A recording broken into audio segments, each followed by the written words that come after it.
Potato chips ATM. भजून नामक गांव में संतोष नाम का एक किसान रहता था। वो अपने खेतों में तरह तरह की फसल उगाया करता था और उन्हें शहर जाकर बेचा करता था, जिससे उसकी काफ़ी अच्छी कमाई होती थी। उसके काम में उसकी बीवी रिमझिम भी उसका हाथ बटाया करती थी। एक साल संतोष ने अपने खेतों में आलू की फसल लगाई और जब आलू की फसल तैयार हो गई तो वो लोग देखकर हैरान हो गए, क्योंकि उनकी आलू की फसल काफ़ी अच्छी हुई थी। शहर की मंडियों में आलू बेचने के बाद भी उनके पास काफ़ी सारा आलू बचा हुआ था। काफ़ी सारा आलू बचा हुआ देखकर संतोष ने अपनी बीवी रिमझिम से कहा, अरे रिमझिम, देखो तो अभी भी कितने आलू बचे हैं हमारे पास। लेकिन हम क्या करें, अगले साल तक तो ये आलू खराब हो जाएंगे और हमारे पास इतने पैसे हैं नहीं कि हम इन्हें कोल्ड स्टोरेज में रख सकें। संतोष की बात सुनकर उसकी बीवी रिमझिम ने उससे कहा, अरे आप चिंता क्यों करते हैं, हम इन आलूओं के फ्राइज बनाकर बाजार में बेच देंगे। आजकल शहर में आलू फ्राइज का काफी चलन है। अपनी बीवी की बात सुनकर संतोष ने कहा, अरे वाह, क्या बात है भाई, आइडिया तो तुम्हारा अच्छा है। और अगले ही दिन संतोष और रिमझिम मिलकर अपने घर में कुछ फ्राइज बनाते हैं और अपने दोस्तों और गांव वालों को खिलाते हैं। सभी लोग उनके बनाए फ्राइज की तारीफ करते हैं। ये देखकर उनका हौसला और बढ़ जाता है और वो शहर में आलू चिप्स और फ्राइज की एक दुकान खोल देते हैं। उनका काम काफ़ी अच्छा चलने लगता है। उनका बेटा विक्की भी अपने दोस्तों को अपने पिता द्वारा बनाए फ्राइज खिलाता है। सभी बच्चों को फ्राइज बहुत अच्छे लगते हैं और बच्चे भी संतोष की दुकान में आकर फ्राइज खाने लगते हैं। उनका काम काफ़ी अच्छा चलने लगता है। इसी तरह कई महीने बीत जाते हैं। एक दिन संतोष अपने बेटे विक्की को एक एटीएम में पैसे निकालने के लिए लेकर जाता है। एटीएम मशीन से पैसे निकलता देखकर विक्की अपने पापा से कहता है, पापा, क्यों ना हम अपनी दुकान में एक फ्राइज का एटीएम खोलें? अरे हाँ बेटा, तुम्हारी सोच तो अच्छी है, लेकिन ऐसा नहीं हो सकता। पैसे पैसे होते हैं और फ्राइज फ्राइज होते हैं। और वो दोनों घर आ जाते हैं। लेकिन रात को अचानक सोते हुए संतोष को अपने बेटे की बात का ध्यान आता है और उसे एक आइडिया आता है। अगले ही दिन वो शहर में अपने दोस्त सोहन की वर्कशॉप में जाकर एक मशीन तैयार करने लगता है। एक हफ्ते की मेहनत के बाद वो एक वेंडिंग मशीन तैयार करता है, जिसमें पैसे डालने पर आलू चिप्स, फ्रेंच फ्राइज, चॉकलेट और टॉफ़ी आदि निकाले जा सकते थे। वेंडिंग मशीन तैयार करके संतोष अपने बेटे विक्की से कहता है, अब बेटा विक्की, ये देखो, ये रहा तुम्हारा आलू चिप्स बेचने का एटीएम। और वो जगह जगह शहर में और स्कूलों कॉलेजों में वो वेंडिंग मशीन लगा देता है। इससे उनकी काफ़ी अच्छी कमाई होने लगती है, क्योंकि उन्हें एक ही बारी में फ्रेंच फ्राइज और आलू चिप्स बनाकर उस मशीन में डालने होते थे और बार बार बेचने की मेहनत नहीं करनी पड़ती थी। और शहर में जगह जगह उसके आलू चिप्स के एटीएम मशहूर हो जाते हैं। जादुई मिट्टी के चूल्हे का चिकन। अमर सिंह गांव में अपनी मां के साथ रहा करता था। वो शहर में एक फूड प्रोसेसिंग कंपनी में काम किया करता था। अमर सिंह को वहां पे अच्छी तनख्वाह मिला करती थी, जिससे उसका और उसकी मां का गुजारा अच्छे से चल रहा था। क्योंकि वो शादी के लायक हो चला था, तो उसकी मां ने एक अच्छी लड़की देखकर उसकी शादी कर दी। उसकी बीवी कमला भी काफ़ी समझदार और सुलझी हुई औरत थी। उसने आते ही अमर सिंह का और उसकी मां का ख्याल रखना शुरू कर दिया।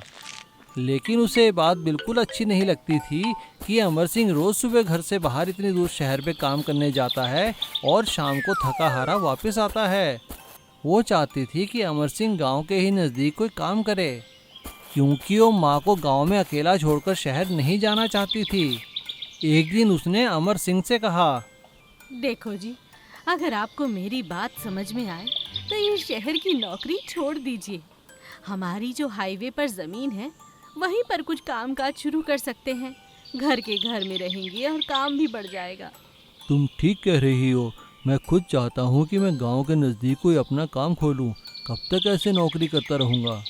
अमर सिंह शहर में अपनी नौकरी से इस्तीफ़ा दे देता है और वहाँ से जो पैसा मिलता है उससे अपनी हाईवे वाली ज़मीन पर एक छोटी सी दुकान खोल लेता है। जिसमें वो खाने पीने का सामान बेचने लगता है। वो वहाँ पर नॉन वेज और वेज खाना बनाकर बेचने लगता है। लेकिन अमर सिंह का काम नहीं चल पाता है, क्योंकि आसपास पहले से ही काफ़ी सारे ढाबे और रेस्टोरेंट खुले हुए थे। ये देखकर अमर सिंह बहुत चिंतित हो जाता है। एक दिन जब रात को अमर सिंह, उसकी बीवी और उसकी माँ बैठकर खाना खा रहे थे, तो उसे चिंता में डूबे देखकर उसकी माँ ने पूछा, अरे क्या हुआ बेटा, इतनी चिंता में क्यों डूबे हो? क्या करूँ माँ, कितना पैसा लगाया है फिर भी काम नहीं चल रहा, और अब तो नौकरी भी नहीं है। अरे मेरी बात मान और चिकन बना कर देख, लोग उंगलियां चाटते रह जाएंगे। हाँ, तू तो इतना अच्छा चिकन बनाता है, चूल्हे का चिकन खिलाएगा तो सबको पसंद आएगा। हाँ माँ, बात तो तुमने पते की कही है, मैं ऐसा ही करूँगा। और अगले ही दिन अमर सिंह अपने ढाबे में कुछ तब्दीलियां करने लगता है। अब उसने अपने ढाबे को बिल्कुल ही देसी स्टाइल में बना दिया था। वो चूल्हे पर खाना बनाता और लोगों को चारपाई और नीचे बैठकर खाना खिलाया करता था। अब उसके ढाबे से निकली हुई मंद मंद खाने की खुशबू से लोग अपने आप ही खींचे चले आते थे। खासकर उसके हाथ के बनाया मिट्टी के चूल्हे का चिकन तो सभी को अच्छा लगता था। भाई वाह, मज़ा आ गया मिट्टी के चूल्हे का चिकन खाकर। गैस पे बने हुए चिकन में वो स्वाद कहाँ। और मिट्टी के चूल्हे पे बने चिकन की वजह से अमर सिंह का काम काफ़ी अच्छा चल निकला था। उसकी काफ़ी अच्छी कमाई होने लगी थी और अमर सिंह अपनी माँ और बीवी कमला के साथ गांव में खुशी खुशी रहने लगा था। जादुई घास की मशीन। मंडलपुर नामक गांव में सुधीर नाम का एक किसान रहता था। उसके पास खेती के लायक थोड़ी सी ज़मीन थी। वो उसी ज़मीन पे अपनी बीवी के साथ काफ़ी मेहनत करके सब्जियों की खेती किया करता था और जो भी पैदावार होती उसे बाज़ार में बेचकर अपने परिवार का गुजर बसर किया करता था। सुधीर काफ़ी मेहनती था। वो काफ़ी सब्जियां उपजा लेता था, जिससे उसका गुजारा काफ़ी अच्छा चल रहा था। लेकिन इतने पैसे नहीं कमा पाता था कि जिससे वो कुछ बना सके। उसका घर काफ़ी टूटा फूटा था और घर के एक कोने में उसने एक स्टोर रूम बना रखा था, जहाँ पे काफ़ी सारी पुरानी चीज़ें पड़ी हुई थी। एक दिन अचानक काम करते करते सुधीर की खुरपी टूट गई। अरे इस खुरपी को भी अभी टूटना था।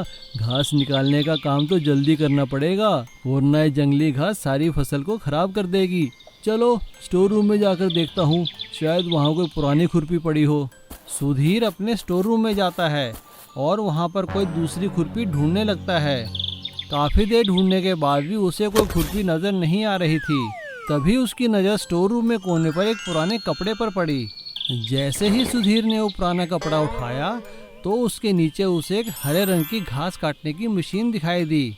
अरे ये मशीन लगता है ये पिताजी ने कभी खरीदी होगी और यहीं ऐसे ही कबाड़ में पड़ी है। चलो इसी का इस्तेमाल करता हूँ घास काटने के लिए। सुधीर उस मशीन को साफ करके बाहर ले आया और उससे घास काटने लगा। लेकिन वो ये देखकर हैरान हो गया कि जैसे ही उसने उस मशीन से घास काटी तो वो सारी घास सोने की हो गई। सुधीर को अपनी आंखों पर विश्वास नहीं हुआ। तभी उसे एक आवाज़ सुनाई दी। सुधीर, ये मैं बोल रही हूँ, घास काटने वाली मशीन। तुम जो कुछ भी देख रहे हो ये बिल्कुल सच है। सारी घास सोने की हो चुकी है। मगर याद रखना, तुम लालच नहीं करोगे, वरना तुम्हें भी तुम्हारे पिता की तरह पछताना पड़ेगा। सुधीर मशीन को बोलता देखकर हैरान हो गया और उसने मशीन से कहा, ये खेत मेरे, ये घास मेरी और तुम मशीन भी मेरी। मैं जितना चाहे घास काटूं, जितने चाहे घास को सोने की बनाऊं, इससे तुम्हें क्या लेना देना। और ऐसा कहकर सुधीर अपने सारे खेत की घास काटने लगता है और वो जितनी भी घास काटता है सारी सोने की बन जाती है। तभी उसकी बीवी सुनीता रोटी लेकर वहाँ आ जाती है और सोने की घास देखकर हैरान हो जाती है। सुधीर उसे सारी बात बताता है। सोने की घास देखकर उसकी पत्नी के मन में भी लालच आ जाता है और वो सुधीर से सारी घास को सोने का बनाने के लिए कहती है। सुधीर अपनी बीवी की बातों में आ जाता है और वो अपने खेतों की सारी घास काटकर उसे सोने की बना लेता है। सुधीर और उसकी पत्नी सारी सोने की घास इकट्ठा करके अपने स्टोर रूम में जमा कर देते हैं और घास काटने वाली मशीन को भी वहीं रख देते हैं। लेकिन अगले दिन सुबह जैसे ही वो स्टोर रूम में आते हैं, ये देखकर हैरान हो जाते हैं, सारी सोने की घास रेत में बदल चुकी थी। वो दोनों अपना सिर पकड़कर वहाँ बैठ जाते हैं। तभी मशीन हंसते हुए कहती है, सुधीर, मैंने तो तुम्हें पहले ही कहा था कि लालच में मत आना। लालच के चक्कर में तुमने सुनहरी घास भी गंवा दी और अपनी सारी फसल भी बर्बाद कर दी। मशीन की बात सुनकर सुधीर को अपनी गलती का एहसास होता है। वो मशीन से हाथ जोड़कर माफ़ी मांगता है और कभी लालच ना करने की कसम खाता है। लोहे के अंगूर। छग्गू राम अमरपुर में रहता था और अंगूरों की खेती किया करता था। अमरपुर के अंगूर काफ़ी मशहूर थे और जगह जगह के व्यापारी अमरपुर से अंगूर खरीदने आते थे। छग्गू राम अंगूरों की ऑर्गेनिक खेती किया करता था। उसका मानना था कि जो स्वाद ऑर्गेनिक तरीके से उपजाए गए अंगूरों में आता है वो बाकी अंगूरों में कहाँ, और इसीलिए उसके अंगूर काफ़ी महंगे बिका करते थे। उसके 2 बेटे अगरू और गबरू भी उसके साथ मिलकर खेती किया करते थे। लेकिन अब छग्गूराम बूढ़ा हो चला था, उससे अब खेती बाड़ी का काम नहीं संभाला जाता था।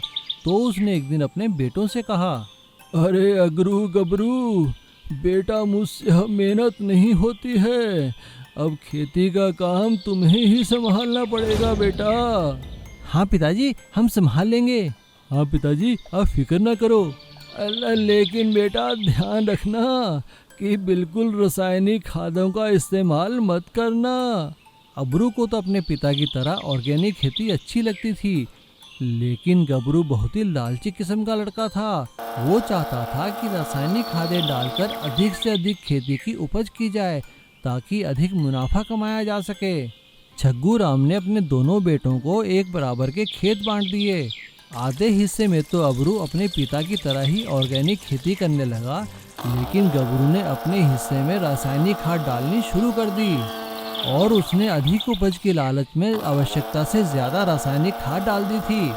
और जब दोनों की फसल पककर तैयार हुई तो अबरू की फसल काफ़ी कम थी, उधर गबरू की फसल बहुत ही ज़्यादा हुई थी। वो ये देखकर बहुत खुश हुआ और जब व्यापारी उनके अंगूर खरीदने आए तो अबरू के अंगूर खाकर व्यापारी ने कहा, भाई वाह, मान गए बेटा, तुम भी अपने पिता के नक्शे कदम पर चल रहे हो। वही स्वाद वही रस, जल्दी से भाव बोलो और सारे अंगूर हमें बेच दो। तभी वहाँ आकर गबरू ने कहा, अरे सेठ जी, भाई मेरे भी तो अंगूर देख लो आप। हाँ हाँ, तुम्हारे भी अंगूर खरीदेंगे भाई। लेकिन जैसे ही व्यापारी ने गबरू की फसल में से अंगूरों का गुच्छा उठाया और स्वाद चखने के लिए मुंह में डाला तो उन्होंने एकदम थूकते हुए कहा, अरे अरे अरे अरे अरे, मेरे दांत टूट गए। ये अंगूर है या लोहे के अंगूर? एकदम सख्त और कड़वा स्वाद है इनका। अरे क्या डाला है तूने इसमें? और जब गबरू ने खुद भी अंगूर चख के देखे तो उसे भी अंगूर बिल्कुल कड़वे और लोहे जैसे सख्त लगे। ये सभी अधिक रासायनिक खाद डालने का कमाल था और अब किसी भी व्यापारी ने गबरू की फसल नहीं खरीदी और सभी अबरू की फसल खरीदकर चले गए। ये देखकर गबरू ने अपना माथा पीट लिया। तो उसके पिता ने उसे समझाते हुए कहा, अब बेटा, मैंने तो तुम दोनों को समझाया था कि रासायनिक खाद का इस्तेमाल मत करना और लालच में भी मत पड़ना। अब देखो, उगा दिए ना तुमने लोहे के अंगूर, अब कौन खाएगा लोहे के अंगूर? अब गबरू की समझ में आ चुका था कि उसे लालच नहीं करना चाहिए। अब उसने भी अपने खेतों में ऑर्गेनिक खेती करनी शुरू कर दी और अब दोनों भाई मेहनत करने लगे और अपने पिता के साथ खुशी खुशी रहने लगे, क्योंकि वो सभी लोहे के अंगूरों का स्वाद जो चख चुके थे।